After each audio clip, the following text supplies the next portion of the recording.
UP की hot seat Amethi पर पूरे देश की नजरें टिकी हुई हैं। केंद्रीय मंत्री और बीजेपी प्रत्याशी स्मृति ईरानी आज यहां से अपना नामांकन करेंगे। स्मृति ईरानी को कांग्रेस की तरफ से कौन टक्कर देगा, अभी तक यह साफ नहीं हो पाया है, लेकिन चर्चा चल रही है कि आज कांग्रेस राहुल गांधी के नाम का ऐलान कर सकती है। 1 मई को राहुल गांधी अमेठी से अपना नामांकन भी कर सकते हैं। सूत्रों का दावा है कि 2 दिन पहले दिल्ली में हुई कांग्रेस नेताओं की बैठक में कई घंटे तक मंथन हुआ और अमेठी और रायबरेली के प्रत्याशियों को लेकर मंथन होता रहा। माना जा रहा था कि रविवार तक कांग्रेस अमेठी लोकसभा सीट और रायबरेली लोकसभा सीट से प्रत्याशियों के नाम का ऐलान कर देगी, लेकिन अब बताया जा रहा है कि 29 अप्रैल को यानी आज प्रत्याशियों के नाम का ऐलान किया जा सकता है। आपको बता दें कि 2019 लोकसभा चुनाव में स्मृति ईरानी ने राहुल गांधी को करीब 55,000 वोटों से हराया था। राहुल गांधी इस बार भी केरल के वायनाड सीट से चुनाव लड़ रहे हैं। वायनाड में दूसरे चरण के तहत 26 अप्रैल को वोटिंग हो चुकी है। कहा जा रहा था कि 26 के बाद कभी भी राहुल गांधी अमेठी से अपने नाम का ऐलान कर सकते हैं। तो अमेठी से स्मृति ईरानी आज अपना नामांकन करेंगी। रोड शो के बाद कलेक्ट्रेट में स्मृति ईरानी अपने नामांकन करने पहुंचेंगी। राहुल गांधी के नाम का ऐलान आज कांग्रेस कर सकती है। हालांकि रायबरेली की बात करें तो रायबरेली से भी प्रियंका गांधी के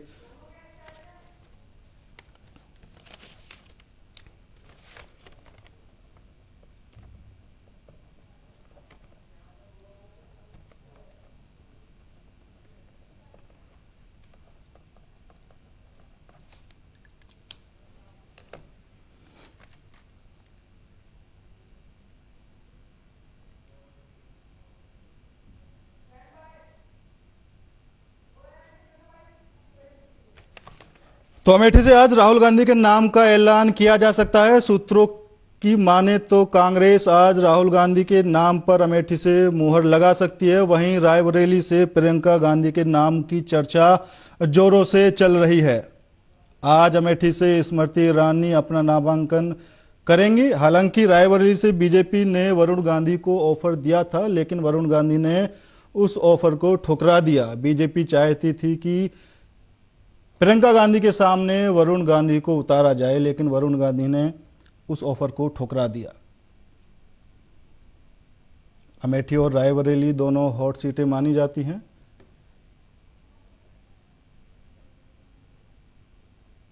आज कांग्रेस राहुल गांधी और प्रियंका गांधी के नाम का ऐलान कर सकती है, ऐसा सूत्रों की तरफ से। तो रायबरेली से चुनाव लड़ सकती हैं प्रियंका गांधी। बसपा ने रायबरेली सीट पर ठाकुर प्रसाद को पहले से ही उम्मीदवार बना दिया है।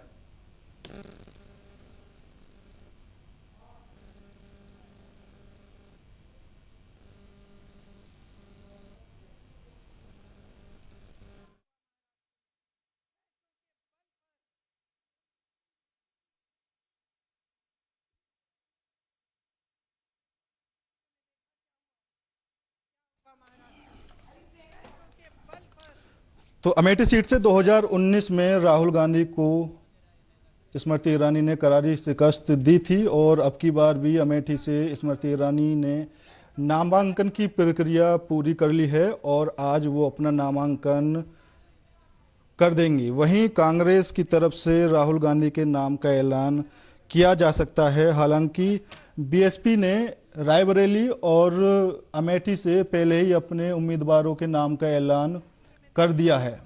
अभी बीजेपी से स्मृति ईरानी और रायबरेली से बीजेपी की तरफ से बीजेपी ने वरुण गांधी को ऑफर जरूर दिया था, लेकिन वरुण गांधी ने उस ऑफर को ठुकरा दिया। रायबरेली में 17 बार कांग्रेस का कब्जा रहा है। क्या रायबरेली से अब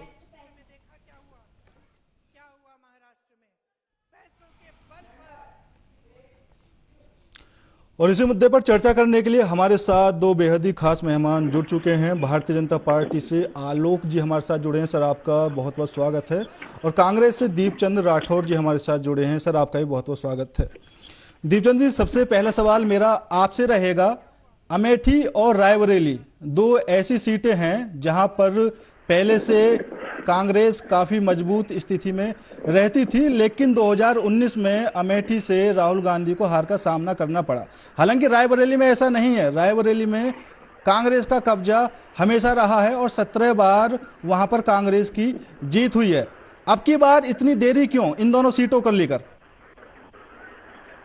आदरणीय पुष्पेंद्र चौधरी साहब, देखिए रायबरेली और अमेठी आप और हम सब लोग जानते हैं, ये कांग्रेस के लिए नहीं संपूर्ण उत्तर प्रदेश के लिए बहुत ही महत्वपूर्ण लोकसभा क्षेत्रों में से एक क्षेत्र रहा है, जिसका अधिकांश समय से गांधी परिवार ने ही उसका नेतृत्व किया है। वहाँ के लोगों की जनभावना, वहाँ के कार्यकर्ताओं की जनभावना और पूरे संगठन की जनभावना आज गांधी परिवार के साथ है और उसको पूरे की पूरी काफी आशा के साथ, उम्मीद के साथ हम लोग देख रहे हैं। तो विश्वास पूरे प्रदेश को माननीय राहुल गांधी जी और प्रियंका जी के ऊपर है। निश्चित रूप से वो लोग चाहते हैं कि उत्तर प्रदेश की जनता की गांधी परिवार उनका प्रतिनिधित्व करे। जैसे आपको पता होगा, हमारी कांग्रेस केंद्रीय चुनाव समिति होती है, उसमें राहुल गांधी जी और प्रियंका गांधी जी का नाम लगभग तय है और हम निश्चित रूप से हर कार्यकर्ता बड़ी जोश उमंग उत्साह के साथ राहुल गांधी और प्रियंका गांधी के साथ उत्तर प्रदेश के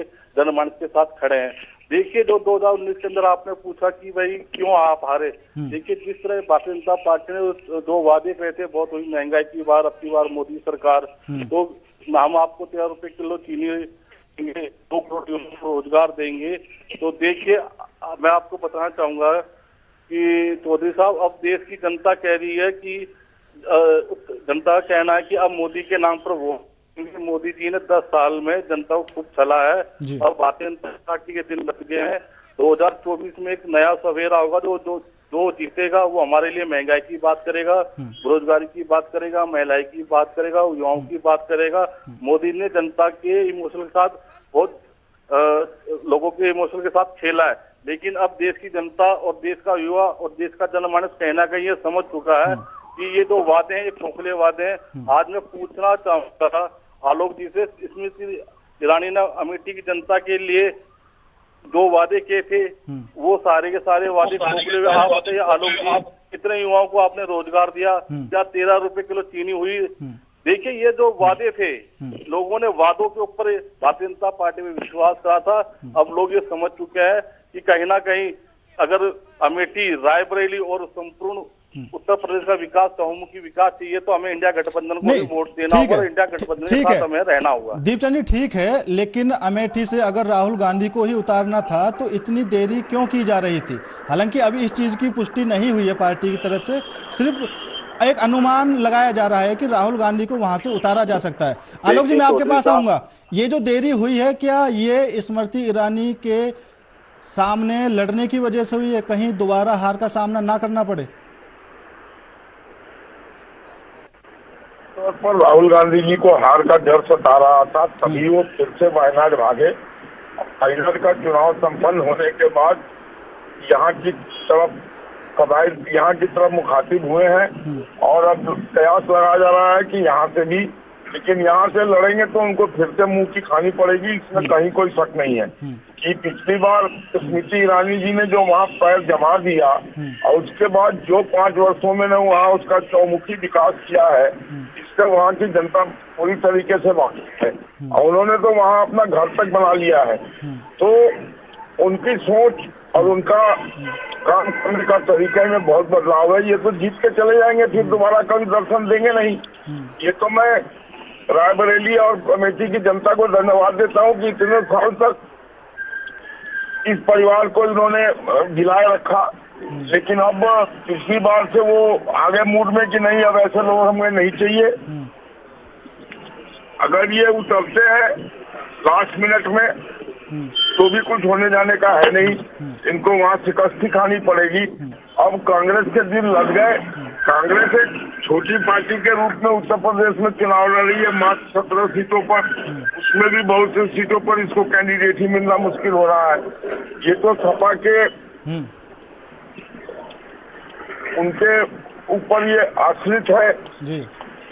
उन्होंने जो कुछ दे दिया इन्होंने ले लिया, नहीं तो अकेले दम पर तो शायद ये एक सीट पर भी चुनाव ठीक नहीं है लड़ आलोक पाते। जी, देखिए प्लानिंग तो आप लोगों की भी काफी चल रही है।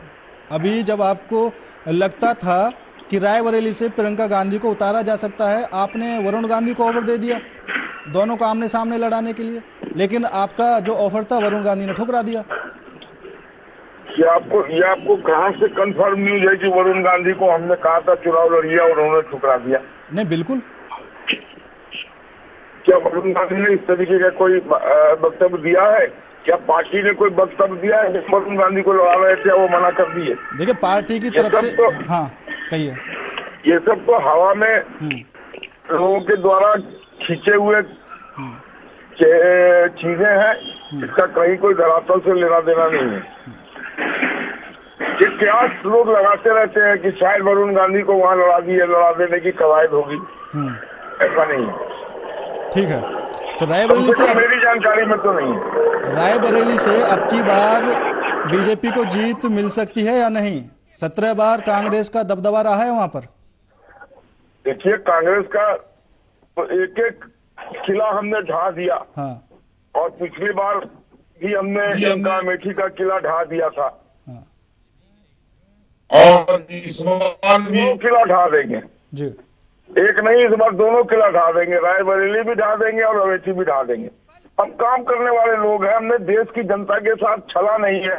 हमने देश की जनता को लाभ पहुंचाया है। हमारे कल्याणकारी कार्यों से देश की जनता अंतिम पायदान का व्यक्ति लाभान्वित हुआ है। देश 5वीं सबसे बड़ी अर्थव्यवस्था में खड़ा हो गया है। तीसरे की तरफ जाने की कवायद है। सारे रेटिंग एजेंसियों द्वारा India is the fastest growing economy in the world की रट लग रही है। नरेंद्र मोदी के गारंटी पर देश की जनता को विश्वास है। तो कहाँ इन लोगों से हमें कंपेयर कर रहे हैं? हमने अपनी पूरी इलेक्शन की कवायद बहुत पहले पूरी कर दी। ये तो अभी तक नॉमिनेशन ही कर रहे हैं। हमारी जनता के साथ कनेक्टिविटी बहुत आगे जा चुकी है। बहुत ज्यादा हम उनके साथ कनेक्ट हो चुके हैं। हमें कहीं कोई दिक्कत नहीं है। हम बहुत ज्यादा उनके साथ जुड़ के आगे बढ़ रहे हैं। लेकिन अभी जो 2 चरणों के चुनाव हुए हैं और उसमें जो वोटिंग प्रतिशत देखने को मिला है, एक तो वो काफी कम है जिससे बीजेपी को खतरा हो सकता है। दूसरा, कई सीटें ऐसी हैं जहां पर बीजेपी के प्रत्याशियों का विरोध भी हुआ है। देखिए ये स्वाभाविक है। मैं आपकी इस बात से सहमत हूँ। मैं भी इस बात से चिंतित हूँ। हमारे पार्टी भी इस बात से चिंतित है कि लो परसेंटेज ऑफ वोटिंग लोगों ने फॉर ग्रांटेड ले लिया कि मोदी जी आ ही रहे हैं, हम नहीं जाएंगे तो कोई बात नहीं है। ये कहीं इंडिया साइनिंग की तरह ना हो जाए। लेकिन अब तीसरे, चौथे, पांचवें, छठे, सातवें चरण में हम इस चीज के लिए काफी कमर कस लिए हैं। जितना से जितना ज्यादा हो सके हम उतना लोगों को बाहर निकाल के वोटिंग कराएंगे।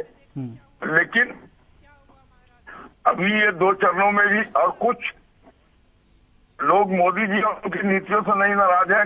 लोग लोकल लीडरशिप से नाराज हैं। इसने कुछ निकम्मापन दिखाया अपने क्षेत्र में। तो ये सब चीजें स्वाभाविक है। एंटी इनकम्बेंसी 3 बार के बाद आना, लेकिन उस सब पर डैमेज कंट्रोल हो रहा है। हो सकता है कुछ चीजें हम हार जाएं और जहाँ के लोग बहुत नाराज होंगे वहां के प्रत्याशी से। देखिए कुछ कारण ऐसे भी रहे हैं। आपने जो टिकट काटे थे लोगों के, वो भी एक कारण हो सकता है। अगर हम गाजियाबाद की बात करें, वहां पर वीके सिंह का आपने टिकट काट दिया तो राजपूत समाज वहां से नाराज हो गया। कई जगह देखने को मिला है। अभी अगर हम अलीगढ़ की बात करें तो वहां पर जो आपके सतीश गौतम हैं, उनके सामने एक मजबूत स्थिति में विजेंद्र चौधरी को उतार दिया, तो वो सीट भी आपकी खतरे में लग रही है।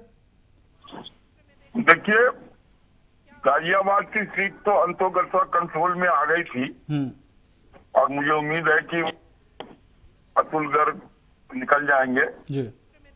हाँ, लेकिन आपकी तरह मुझे भी अलीगढ़ सीट पे संशय है जी। बात होनी चाहिए साफ गोई थी। हर सीट हम थोड़ी जीत जाते हैं। हर सीट हम थोड़ी जीत जाएंगे, कहीं हारेंगे कहीं जीतेंगे, ज्यादातर सीटें जीतेंगे, सरकार बनाएंगे, इसमें भी कहीं कोई शक नहीं है। लेकिन तीसरी बार चुनाव लड़ रहे हैं तो एंटी इनकम्बेंसी तो कुछ होगा ही। चलिए, नहीं आपको खुद लगता है कि उत्तर प्रदेश की 80 सीटों में से अब की बार आपको नुकसान जरूर होगा? मेरा ऐसा मानना है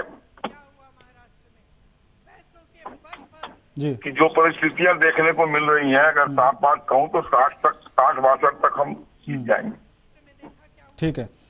दीपचंद जी, आपकी क्या तैयारी है तीसरे चरण को लेकर, और जो पिछले 2 चरण हुए हैं उनमें आपने कितनी मजबूती दिखाई है? क्या लगता है लोकसभा की 80 सीटें जो उत्तर प्रदेश में हैं, आप कितनी जीतने में कामयाब हो सकते हैं? चौधरी साहब, पहली बात तो जो आलोक भाई ने बताया, मैं इनके बारे में बताना चाहूंगा कि देखिए, आज यहाँ पर सरकार की विफलता एक सबसे बड़ा मुद्दा है, बेरोजगारी एक सबसे बड़ा मुद्दा है, महंगाई एक सबसे बड़ा मुद्दा है, लोकतंत्र खतरे में है, ये एक सबसे बड़ा मुद्दा है। और इंडिया गठबंधन इन सभी मुद्दों को बनाने में और जनता के बीच में रखने में कामयाब रही है। और जो इलेक्ट्रॉन बॉन्ड था वो भी एक सबसे बड़ा मुद्दा था। तो मैं आपसे पूछना चाहूंगा आलोक भाई, आपने जो 10 साल में आपने उस पर एक बोला, आप कभी मंगलसूत्र पर उतर जाते हैं देश के प्रधानमंत्री, पर आप ये नहीं बता पाते कि हमें जो महंगाई, जो वादे करे थे 2014 के अंदर कि हम महंगाई कम करेंगे, युवाओं को रोजगार देंगे, तो आप बताइए आपने कितने युवाओं को रोजगार दिया? देखिए चौधरी साहब, ये मेन मुद्दे जो जनमानस के मुद्दे उन पर चर्चा करना नहीं चाहते। ये मुर्गा मछली, मंगलसूत्र, कभी शहजादे, इन पे आके अटक जाते हैं। इनका सारा चुनाव का अगर देखा हुआ आपने खेला, चाहे 2014 का देख लो, चाहे 2019 का देख लो, चाहे 2024 का देख लो। अब आपने देखा होगा कि अब दो चरण हुए हैं, उसके अंदर लोगों की वोटिंग प्रतिशत लोगों ने कम करी है। बिल्कुल ये आप सब चैनल दिखा रहे हैं, और ये जनता के बीच में भी मैसेज आ रहा है। देखिए, ये कहीं ना कहीं ये भारतीय जनता पार्टी के मतलब एक जनता का एक आक्रोश है। मैं ये बताना चाहूंगा आपके चैनल के माध्यम से चौधरी साहब, ये जो चुनाव एक विचारधारा का चुनाव है। एक तरफ आरएसएस और एक बीजेपी, एक तरफ संविधान, एक तरफ लोकतांत्रिक सिस्टम है, उसको खत्म करने की कोशिश कर रही है, तो दूसरी तरफ इंडिया गठबंधन कांग्रेस पार्टी संविधान के लोकतंत्र को डिफेंड करने की कोशिश कर रही है, उसकी रक्षा करने की कोशिश कर रही है। हम जब जनमानस के मुद्दे की बात करते हैं तो ये मीट मछली की बात करते हैं। हम पूछते हैं आपने युवाओं को कितना रोजगार दिया, तो ये बोलते हैं जी आप पकौड़े तलिए। देखिए, देश चलता है नीति, दशा और दिशा से, नहीं तो भारतीय जनता पार्टी के पास नीति है, नहीं इनके पास दशा है, नहीं इनके पास दिशा है। आज देश के अंदर किसी भी युवाओं से पूछिए तो आपको यही कहेगा कि भाई इस देश के अंदर महंगाई बहुत है, पर भारतीय जनता पार्टी के लिए महंगाई नहीं है। नहीं तो उनके मुंह से, किसी के प्रवक्ता के मुंह से या देश के प्रधानमंत्री के मुंह से मैं का शब्द नहीं निकलता है चौधरी साहब। और ये मैं इनसे पूछना चाहूंगा, अगर आपकी इतनी अच्छी गारंटी थी तो आपने जो अच्छे दिन के वादे पे चुनाव क्यों नहीं लड़ते आलोक भाई? आपने कहा था कि हम आप 100 स्मार्ट सिटी बनाएंगे, उस पर चुनाव क्यों नहीं लड़ते? आप आत्मनिर्भर भारत और विकसित भारत की तो बात करते हो, जनता के बीच में आप ये मुद्दे नहीं लेके जाते हो। ये क्या कारण है कि आप हिंदू मुसलमान, मीट मछली मुर्गा, कभी मंगलसूत्र पर देश का प्रधानमंत्री उतर जाए तो उससे ये पता लगता है चौधरी साहब, जो इन्होंने वादे करे थे वो वादे के वादे सारे जुमले साबित हुए हैं। और आलोक भाई भी सच्चाई से अच्छी तरह वाकिफ है, अपन ये बोल नहीं पा रहे। ठीक आलोक जी, ये आपके वादों को जुमले बता रहे हैं। देखिए, इनका कहना ये गलत है। 11.4 करोड़ शौचालय क्या इन्होंने बनाए, 4 करोड़ घर इन्होंने बनाए, 40 करोड़ आदमी को आयुष्मान कार्ड के तहत इलाज के लिए इन्होंने मुहैया कराया उनको। एयरपोर्ट 122 एयरपोर्ट का निर्माण इन्होंने किया। द्रुत गति से रेलवे का विस्तारीकरण इन्होंने किया। 80 करोड़ लोगों को लगातार राशन देने का काम क्या इन्होंने किया। तो राफेल लाकर नभ की मजबूत इन्होंने देखा किया। जाए तो लास्ट में सिर्फ 2 बातें रह जाती हैं, महंगाई और बेरोजगारी।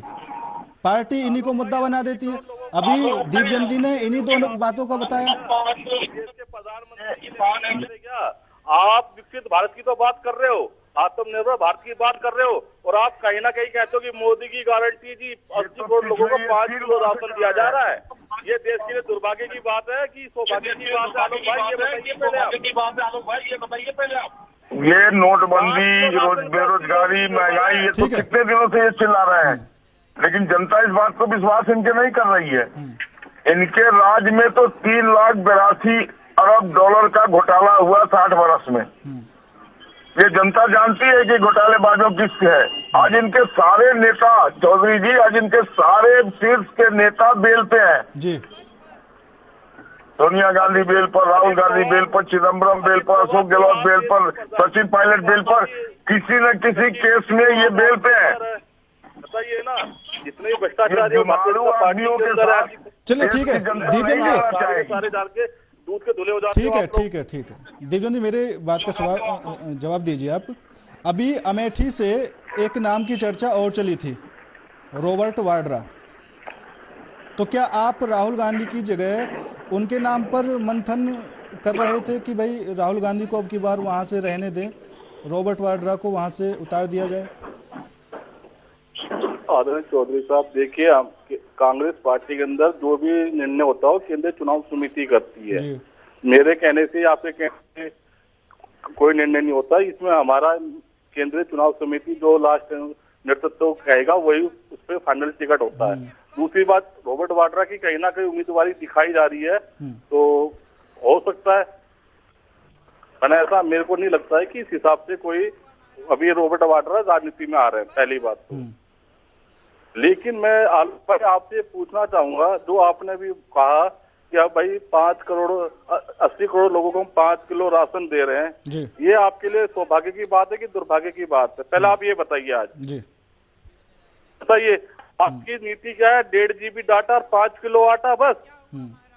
देश की जनता आपसे सवाल नहीं पूछे। देखिए चौधरी साहब, मोदी जी की गारंटी का मतलब है चाइनीज की गारंटी। 2014 का जो इनका मैनिफेस्टो उठा के देखोगे तो पेज नंबर 5 पे इन्होंने लिखा था कि स्पेशल टास्क फोर्स बनाकर विदेशों से काला धन लाएंगे। देखिए, इन्होंने इलेक्शन बोर्ड लेकर आ गए। मैनिफेस्टो तो हर पार्टी का जनता के लिए एक लॉलीपॉप है, वो उसको लुभाने के लिए उनके सामने रख देते हैं, उसके बाद जीतने के बाद कभी कोई मुद्दे पूरे नहीं होते। चौधरी साहब, हमारा मैनिफेस्टो जनता के लिए लॉलीपॉप नहीं है। पहले बार आपके चैनल के माध्यम से बताना चाहूंगा, हमारी जो भी हमने वादे करे हैं वो निभाए हैं। जब भी हमारी सरकार बनी है, हमने किसानों का कर्जा माफ करा है। आलोक भाई, किसी भी स्टेट में बता दीजिए, 18,000 राज्यों में इनकी सरकार चल रही है, कि भी किसानों का कर्जा माफ करा तो बता दीजिए। आपके चले गए माध्यम से पूछ रहा हूँ, बताइए आलोक भाई। नहीं बता पाएंगे ना, क्योंकि ये जुमले करने की इनकी भारतीय जनता पार्टी की आदत रही है। दूसरा, पेज नंबर 6 पे लिखा था कि रुपए को हम मजबूत करेंगे। डॉलर की तुलना से क्या हुआ? 58 रुपए से 85 रुपए पार कर दिया। आलोक भाई, याद है ना आपको? देश के प्रधानमंत्री ने कहा था जब डॉलर गिरता तो देश के प्रधानमंत्री की साख गिरती है। आज देश के प्रधानमंत्री की साख नहीं गिर रही है, कोई चर्चा नहीं करेगा। पेज नंबर 8 पे लिखा था कि नॉर्थ ईस्ट को मजबूत करेंगे। तो पूरे आपने चौधरी साहब और हमने देखा कि मणिपुर का क्या हाल है। देश के प्रधानमंत्री और देश के गृह मंत्री मणिपुर का सबसे लेना पसंद नहीं करते हैं। अभी दीपचंद जी वो मुद्दा है नहीं, हालांकि हम 2 सीटों को लेकर बात कर रहे हैं। आलोक जी, अभी अमेठी से आपकी तरफ से स्मृति ईरानी तो उतर चुकी है मैदान में, रायबरेली की क्या तैयारी है आपकी? रायबरेली से भी हमारा कैंडिडेट आज शाम तक फाइनल हो जाएगा। जिस किसी को भी पार्टी फाइनल करेगी वो मजबूती से लड़ेगा और जीतेगा। नहीं, जैसा अभी आपने कहा था कि वरुण गांधी के नाम को लेकर ऐसी कोई चर्चा नहीं थी, हालांकि सुनने में तो वही आ रहा था कि वरुण गांधी के नाम को लेकर उनको बोला भी था, लेकिन उन्होंने इस वजह से ऑफर ठुकरा दिया कि उनके सामने प्रियंका गांधी थी, तो उन्होंने सोचा कि नहीं, भाई बहन आमने सामने नहीं लड़ सकते। और ये तो खैर प्लानिंग होती है। देखिए, राजनीति में भाई बहन, माँ बाप, बेटी बेटी कुछ नहीं होता है। बहुत सी जगह आपने देखा होगा कि परिवार के लोग एक दूसरे के खिलाफ लड़े हैं। लेकिन कोई बात जो आपने कहा, ऐसी कोई बात मेरे संज्ञान में नहीं है। हो सकता है आपकी बात सही भी हो, मेरे संज्ञान में नहीं है कि ये वरुण गांधी को कोई ऐसा ऑफर दिया गया था। लेकिन कोई भी है, अगर वो नहीं लड़ रहे हैं तो पार्टी तो प्रत्याशी उतारेगी ही। हमारा कोई मजबूत प्रत्याशी वहां उतरेगा। आपने तो देखा, हम तो कॉमन आदमी को भी उठा के चीफ मिनिस्टर की पद पे बैठा देते हैं। आपने अभी 3 राज्यों में देखा, वो लोग जो चीफ मिनिस्टर बने उनका कोई नाम भी नहीं जानता था। चलिए ठीक है, भी निभा रहे हैं। जी ठीक है सर। बड़ी बखूबी। आप दोनों ही मेहमानों का बहुत बहुत धन्यवाद। आप लोग इस चर्चा में शामिल हुए। हालांकि पीलीभीत से वरुण गांधी का टिकट काट कर वहां से जितिन प्रसाद को जरूर बीजेपी ने टिकट दिया है, लेकिन ऐसा लगता है कि वहां पर बाहरी समझकर लोग इतना सपोर्ट उनको ना कर पाए। फिलहाल मेरे साथ इस खास पेशकश में इतना ही। बाकी देश और दुनिया की तमाम खबरों के लिए देखते रहिए आर्या न्यूज।